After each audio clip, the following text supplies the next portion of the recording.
Open the pod bay doors, Hal. I'm sorry, Dave. I'm afraid I can't do that. Mugwump Tower, this is Albatross 1-3, requesting permission to land. Over. I don't need a computer to tell me how to land a damn airplane. 6. Heads-up display, check. 5, Lasers, check. 4, Particle beam, check. 3, Photon bolts, check. 2, Chair control, check. 1. Let's do it. Broadcasting from a secret underground location somewhere in Mos Eisley. This is the Docking Bay 77 podcast. Make yourself comfortable. The show is about to start. Hello, everybody, and welcome to the Docking Bay 77 podcast. This is your host tonight, Robert, and we have a very Docking Bay 77 episode featuring DVD and Blu-ray bonus features. As we always say, what is better than physical media? Well, these are some of the reasons physical media is so much better than streaming. You get fantastic bonus features. Tonight, we have two of our regular guests, Amber Lewis. Hi, Amber. Hey, buddy. How you doing? I am terrific. I'm excited to hear what your picks are because you are pretty eclectic. And we have a special guest visiting us from a film by. We have Jeff Johnson. Hey, Jeff. Robert, it is always a pleasure to be speaking with you. So nice. Yeah, we had a lot of fun talking about Arsenic and Old Lace, despite there not being bonus features to speak of on that disc. At any rate, and then tonight we also have one other special guest who has a lot to say about DVD bonus features because he has made them. This is an old high school chum of mine, Peter Fitzgerald. Welcome to the show, Peter. Thank you. It's nice to be here. Terrific. Well, we're going to start with you because this is so exciting to have, like, Hollywood semi-royalty on with us tonight. So Hardly. you've worked with TCM, you've worked with Disney, you have bonus features on DVDs that a lot of our listeners probably have. That's kind of exciting for us. So, well, I've worked with a lot of Hollywood royalty. If you consider Gene Kelly and Lena Horne royalty, which I do, but yeah, I've been very lucky to work with some crazy great people. Little bit. So how did you get into this kind of niche documentary field? Well, you and I were talking about this the other night, how we haunted all of the revival cinemas in the early 80s. And I became a film geek in New York at the Metro, at the Thalia, at the Regency, some of the great revival houses back then before VHS. And then when VHS came in, it was this crazy, amazing explosion of content. We call it content now. I hate that word. They're movies. And I was just fascinated with them and how they were made. And so I was always a big reader of the making of kind of books and celebrity biographies. So anyway, I had a good friend, and he was working at MGM UA Home Video, and they were releasing a lot of this pre-47 1947 Warner Brothers and the MGM library, which Ted Turner had given to MGM after he basically gutted the studio. And so I was part of the release of all of these incredible movies on Laserdisc. Does anybody remember what Laserdisc is? Yeah. So some of the very earliest things that I did were, I guess you'd call making of special features for VHS and for DVD. Laserdisc. It's so easy to say DVD, much easier than Laserdisc. Anyway, so then they were making That's Entertainment 3, and I was a natural for that because I'd come from a background in musicals. And so I executive produced That's Entertainment 3 along with George Feltenstein, who is still with the library to this day, at Warner Archive. And that's how I got into it. So that's the long version. Well, that was fantastic. Now, you've done so many of the features, and I know some of them were made for TCM and ended up as bonus features. Some you made as bonus features. Yes. Of the ones you've done, are there any that you are particularly proud of, or that really stand out as like this is the one to watch? Well, I mean, I go by what other people say. People love Joan Crawford, the Ultimate Movie Star, which I did for TCM in 2002, and that ended up on the DVD of Mildred Pierce. And it's a feature-length 90-minute documentary. And I was really, really lucky to get people like Vincent Sherman, who directed Crawford, and Betty Davis, and actually had affairs with both of them as well, and and talked very openly about it, which is sometimes a little hair raising, but I got to. That's why we edit. Yep. So yeah, I got to work with Christina Crawford, who wrote Mommy Dearest, and that was a little hair raising too. And I'll tell you a little something about that interview. That it was haunted. We were in one of the old Columbia stages, and the sound man started to pick up noises and strange sounds while we were interviewing Christina. It was a 5.5 hour interview, really comprehensive, and I was saying, I don't hear a thing. Nobody else heard it except the sound man. And then we heard these knocking sounds on the roof. And then suddenly the place was filled with flies. It was like right out of Amityville Horror. For God's sake, get out. Joan was not happy. Joan was not happy. And she had filmed Harriet Craig on this very stage. So maybe heavens. Joan wasn't happy. I think it was a coincidence, but that's one particular side note about working with Christina, and also the documentary I made on the making of North by Northwest called Destination Hitchcock. I just watched it the other day, and I love it so much. I've seen it like 10 times. Oh, I love that. It's one of those they would show on TCM a lot. Yeah, they did. Oh, I love that movie anyway, and I just absolutely love that documentary. Yeah, they lost the rights to it, and the Joan Crawford. I found it on your YouTube. Oh well. And Well, that's your why channel. physical media is better, because I have it on my North by Northwest DVD. Yes, go out and buy the DVDs, folks. That's my big message for the day. Buy the DVDs. Hard actual media is hardware is lovely. It's a great thing. Now, we're all Disney fans on this podcast. We're doing a whole series later on this summer of nice. Disney by the Decades. Yeah. And in fact, our listeners get to vote in a poll for which is their favorite 70s movie. Right now, The Rescuers is far and away the head, but there's still time to vote. Oh. But you did that amazing live action Disney film documentary, Age of Believing. So I'm sure Yes. I'm sure you've got at least one good story about that one. Well, there are lots of great stories with that show. My favorite was Kurt Russell talking about kicking Elvis's ankle in an early Elvis movie. I think it was Viva Las Vegas, actually, but where he kicked Elvis's ankle. But anyway, it was great to work with all those people. Michelle Lee is still around; she's still great. Haley Mills, wonderful Dean Jones. I mean, they all showed up for TCM, which was really great. And I wish TCM still had the rights to show it, because it's a wonderful little movie. But the stuff that I did directly for Warner Home Video were a lot of musicals. I did a lot of Technicolor MGM musicals.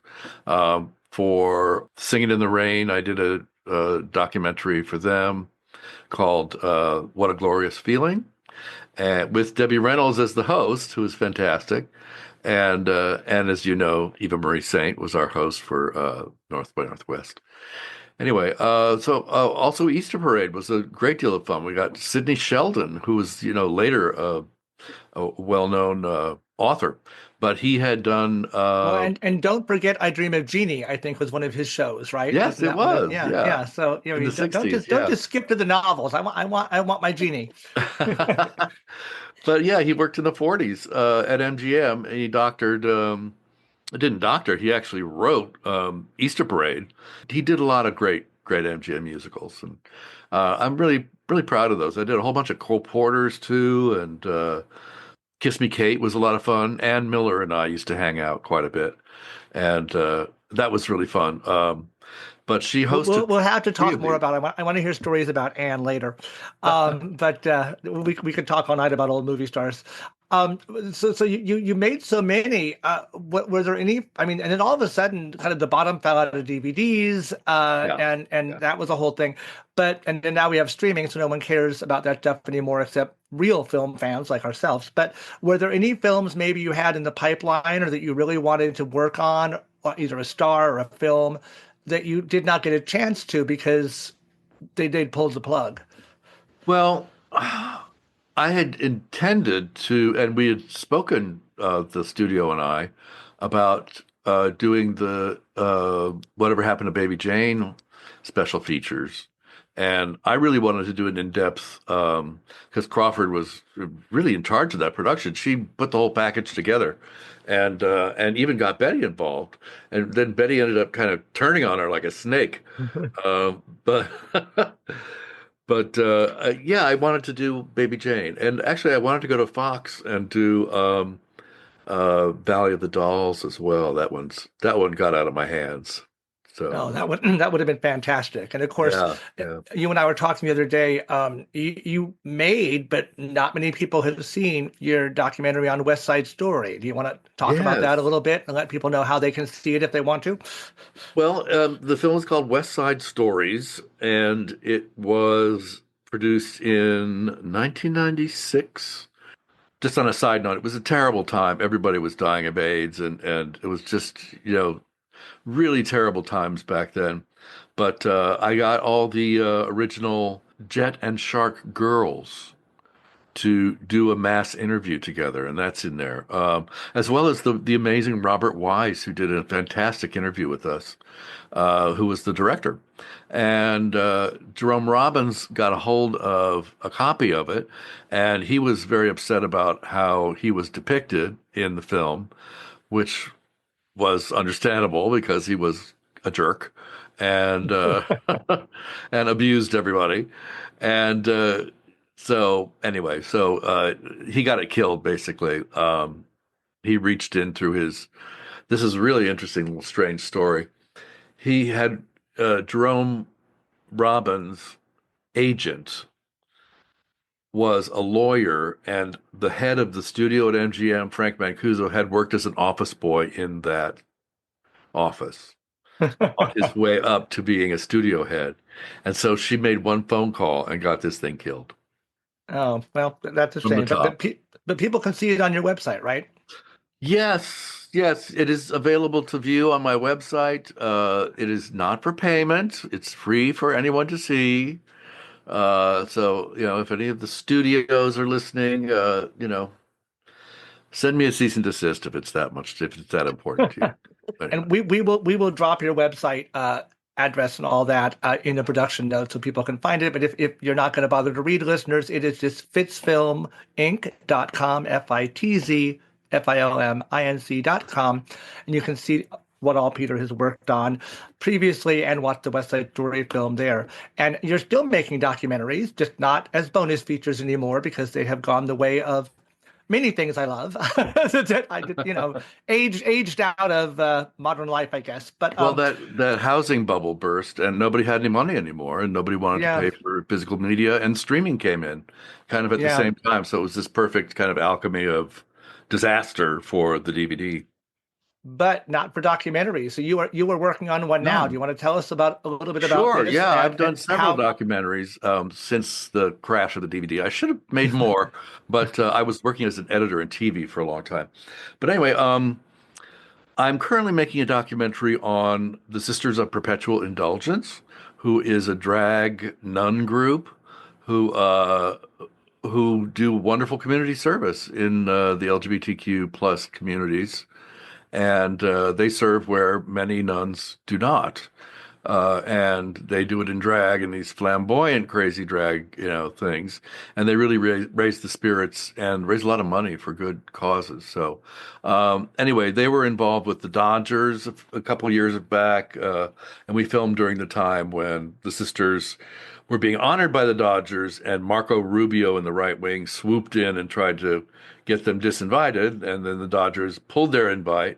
And then the gay community jumped in and said, "Oh no, there's not going to be a Pride night at Dodger Stadium unless the sisters are there." And so they got back in. However, then the right wing just like dogpiled on the Dodgers, and it was quite an experience. Quite an experience. Yeah, it was all over the news, even out there. here, away from Southern California. But so you're doing a documentary on them, tentatively called the Sisters Film. The Sisters Right? Film .com is the website. We haven't settled on an actual title yet. I liked Queer Nuns, but somebody told me that it sounded like it was about lesbians, so I'm not sure. What I mean, what are your thoughts Ken on Russell, that? Ken Russell already went there with the Devils way back in '71, I think. Queer Nuns. He had his lesbian nun movie, yeah. But I mean, it wasn't all it was. It was also Torture and Cardinal Richelieu. But anyway, It was more like that, sadomasochistic nuns, I yeah, think. fair enough. Not so lesbian. Yeah. Yeah, that's true. At any rate, if anyone is interested in learning more about that film, you can go to the website, and you can also donate to help get this film a little bit further along on its journey. Yes, it's a very important time to donate to important artistic causes because the arts are being decimated by the current administration. Yep. That's a whole other podcast topic as well. But meanwhile, since Amber has been nodding and smiling, I know she's watched some of your things, and of course Jeff is a film buff too. Do either of you have any questions or anything you want to talk about with Peter before we send him off? Well, I do have one question for you, Peter. I know you mentioned Baby Jane being a dream project for you, but as streaming kind of becomes the new norm, sadly, I have noticed that several streaming platforms are offering behind the scenes features when you select certain films. So are you hopeful that we'll see behind the scenes features, bonus content? Are you hopeful that we'll see more of that hit the streaming platforms? Well, I mean, it's all about budgets. The whole thing is run on an income stream, and the hard DVDs, the actual physical media, was what was financing all those documentaries I made. And TCM's so-called documentaries now are usually just Ben Mankiewicz talking to somebody for however long. And so they don't get into the in-depth stuff that we did. And Robert Trachtenberg did one on Cary Grant, and Peter Jones made one on Betty Davis. That was wonderful. And these were really wonderful in-depth documentaries about the great ladies of and Cary Grant of But I'm not really terribly hopeful. No. Sorry, That's Jeff. a shame. Yeah. Well, you can see behind me, I've got a wall of physical media. And it's for the bonus content. I love finding out how the movies were made, and I love hearing all the stories. So I look forward to more of your work, sir. And I thank you. Hope you are busy for many years to come. There are many years to come. I love your Roku screen too. Thank you. Looking for all the little Easter eggs in it. Yeah. Amber, any questions, comments, thoughts for Peter? I also wanted to mention Beyond Mr. Smith. I watched that, and it was really interesting for me. I just spent a week in Venice. That's where my family lives. And so I immediately messaged my brother and was like, "You have to watch this because you know all these buildings." And he loves the history of his, neighborhood, and that was a fascinating story that I wouldn't have found out otherwise. So yeah, George is amazing. He's still with us. He's 97. Oh my heavens! Yes, it's still chugging along. And then I did just want to ask kind of a pedestrian question, but I would have been hyperventilating meeting some of the people that you worked with. Is there anybody that you were starstruck, nervous? Well, it was Gene Kelly, because I had been a performer Robert and I were performers in high school together. I starred in Bye Bye Birdie, by the way. The only Oh thing I my. starred in. And I was in the chorus in Oliver. I was the one in the back. right. I got kicked out of Oliver because I failed English. Anyway, the things we remember, right? But Gene Kelly, working with Gene was eye-opening. He is very complex and very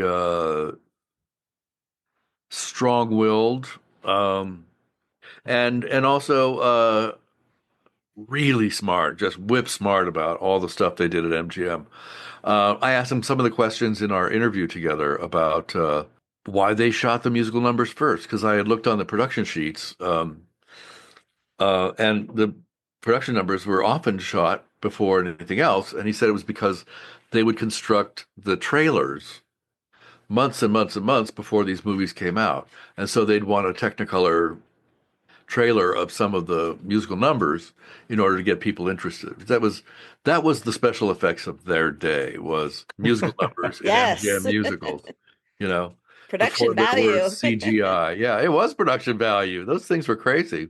I look at some of the Fox ones too. The color is just eye-popping, mind-blowing. MGM had a much more subtle palette in its use of Technicolor. But I don't know if anyway, I would call Minnelli subtle. I mean, by the time we get to you Vincente wouldn't? Minnelli, his stuff was like outrageous and chartreuse and crimson, and I mean, it was tasteful, but it was not subtle. I think they're Pantone colors that they used instead of basically what they did at Fox, which is just like primary, primary and fluorescent, and MGM had a palette and a sound too that was unlike anything else. It had people Yeah. like Conrad Salinger, the orchestrator, making these amazing arrangements in all those wonderful American in Paris and all those great MGM musicals. So I personally, Yeah. I grew up loving them. Likewise, likewise. Well, thank you so much for joining us, Peter. Again, we will My put pleasure. Totally my pleasure. Thank you. we'll put your website and the link to the Citrus Film website as well, both in the production notes, so people can follow up and learn more Yeah. about you, and hopefully get the next film made, so we can bring you back to talk about that one. Yeah, thesistersfilm.com. Don't forget. Plug. Thanks so much. Bye, Peter. Thank you. Bye-bye. The Docking Bay 77 podcast is produced and edited by Dayton Johnson, recorded with Rode Pod mics, the Zoom PodTrack P4, and edited on Audacity.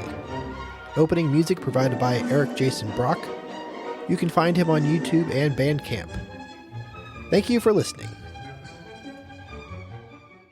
So I did want to tell you one story about Gene Kelly. Yeah. Well, and Amber is obsessed with Xanadu, by the way. So if you can link in Xanadu with Gene Kelly at all, you. I mean, I appreciate all of Gene Kelly's work. I got nothing. Well, this is maybe a Patreon story. I'm not sure, but Ann Miller and I became very close during her last years, and she did some of these documentaries. The one on Kiss Me Kate, which she starred in, and Broadway Melody of 1940. Anyway, we were quite close, and she would tell these great stories over dinner. We went to this Chinese restaurant all the time called Si Yang, and she would say, "Call me Ming Toy Lipschitz, honey. I love this stuff."